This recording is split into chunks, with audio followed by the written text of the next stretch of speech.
आधीच्या स्टोरीमध्ये आपण पाहिलं की पुण्यातील जर्मन बेकरी बॉम्बस्फोट प्रकरणामुळे देशभर चर्चेत आलेला आणि श्रीरामपूर ते पुण्यापर्यंत दहशत निर्माण करणारा बंटी जहागीरदार याचा शेवट भर रस्त्यात कसा झाला.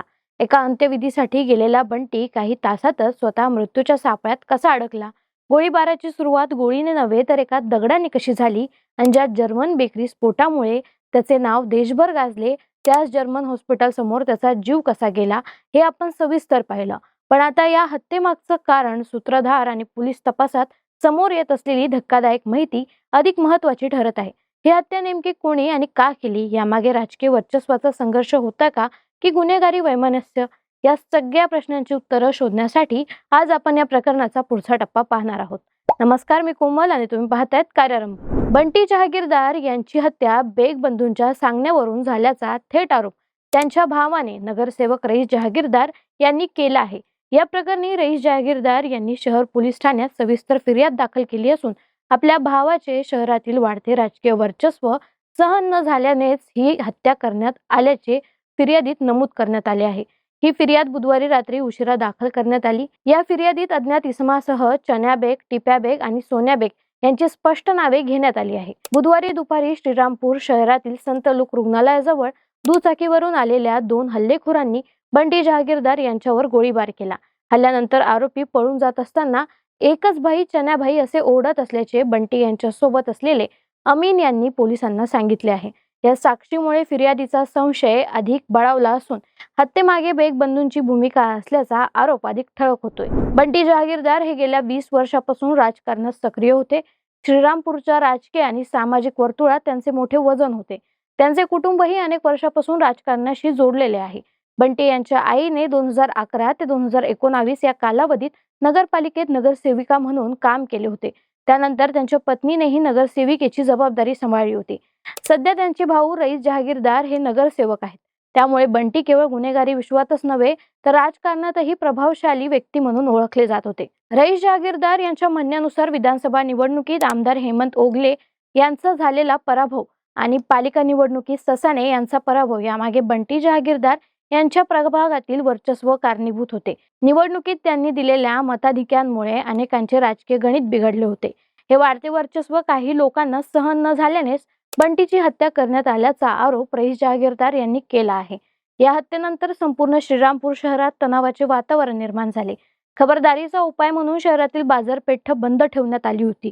गेल्या 10 ते 15 वर्षापासून शहरात संघटित गुन्हेगारी करणाऱ्या टोळ्या सक्रिय असल्याची चर्चा पुन्हा एकदा ऐरणीवर आली आहे. बंटी जहागीरदार यांची पार्श्वभूमी आणि त्यांचे गुन्हेगारी कनेक्शन पाहता ही हत्या केवळ वैयक्तिक वादातून झाली की यामागे मोठे षडयंत्र आहे असा प्रश्न नागरिकांमध्ये उपस्थित होत आहे. शवविच्छेदनानंतर गुरुवारी दुपारी बंटी जहागीरदार यांचा मृतदेह त्यांच्या निवासस्थानी आणण्यात आला. त्यानंतर दुपारी 3 वाजता कब्रस्तानमध्ये दफनविधी पार पडला. यावेळी हजारो नागरिक, समर्थक आणि नातेवाईक उपस्थित होते. मात्र दफनविधीपूर्वी काही काळ मौलाना आझाद चौकात अंत्ययात्रा थांबवून जमावाने हत्येमागील मुख्य सूत्रधारांना तत्काळ अटक करण्याची मागणी केली. काही काळासाठी परिस्थिती तणावपूर्ण झाली होती. कायदा व सुव्यवस्था अबाधित राहावी यासाठी मोठा पोलीस बंदोबस्त तैनात करण्यात आला होता.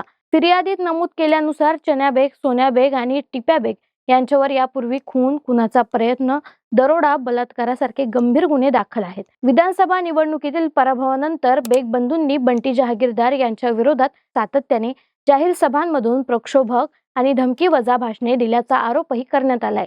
त्यामुळे या हत्येमागे पूर्ववैमनस्य आणि राजकीय संघर्ष असल्याचा संशय अधिक गडद होत जातोय.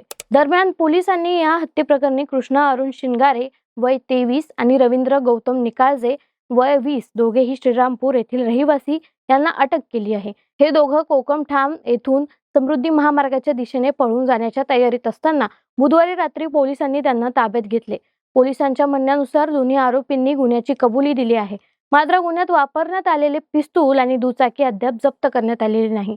या हत्येमध्ये आणखीन कोणाचा सहभाग आहे का याचा तपास सध्या सुरू आहे. घटनेचे सीसीटीव्ही फुटेज पोलिसांच्या हाती लागले असून त्यामध्ये दुचाकीवरून आलेले आरोपी गोळीबार करून पळून जाताना स्पष्टपणे दिसत आहे. प्राथमिक अंदाजानुसार आरोपींनी रिव्हॉल्व्हरचा वापर केल्याचे दिसून येत आहे. सलग 6 गोळ्या झाडण्यात आल्याने हा अंदाजा व्यक्त केला जातोय. गावठी कट्ट्यातून एवढ्या वेगाने गोळीबार होणे शक्य नसल्याचा तर्कही पुढे येतोय. या हत्येमागे नेमका हेतू काय हा प्रश्न अद्याप अनुत्तरित आहे. ही हत्या केवळ जुन्या वैमनस्यातून झाली की राजकीय वर्चस्वाच्या संघर्षातून? यामागे आणखीन काही मोठे कारण दडलेले आहे. याचा शोध पोलीस घेत आहे. जर्मन बेकरी सारख्या संवेदनशील दहशतवादी प्रकरणाशी नाव जोडलेल्या व्यक्तीची भर रस्त्यात हत्या झाल्याने तपास यंत्रणाही या प्रकरणाकडे गांभीर्याने पाहत आहे. श्रीरामपूरमधील ही घटना गुन्हेगारी विश्वाचा शेवट ठरेल की गँगवॉरची नवीन सुरुवात, हे येणारा काळ सांगेलच. मात्र या संपूर्ण प्रकरणावर तुमचं काय मत आहे? तुमची मते कमेंट बॉक्समध्ये नक्की सांगा. व्हिडिओला लाईक करा, शेअर करा. कार्यारंभवर नवीन असाल तर सबस्क्राईब करायला विसरू नका. कार्यारंभ डिजिटल या फेसबुक आणि इन्स्टा पेजला फॉलो करा. धन्यवाद.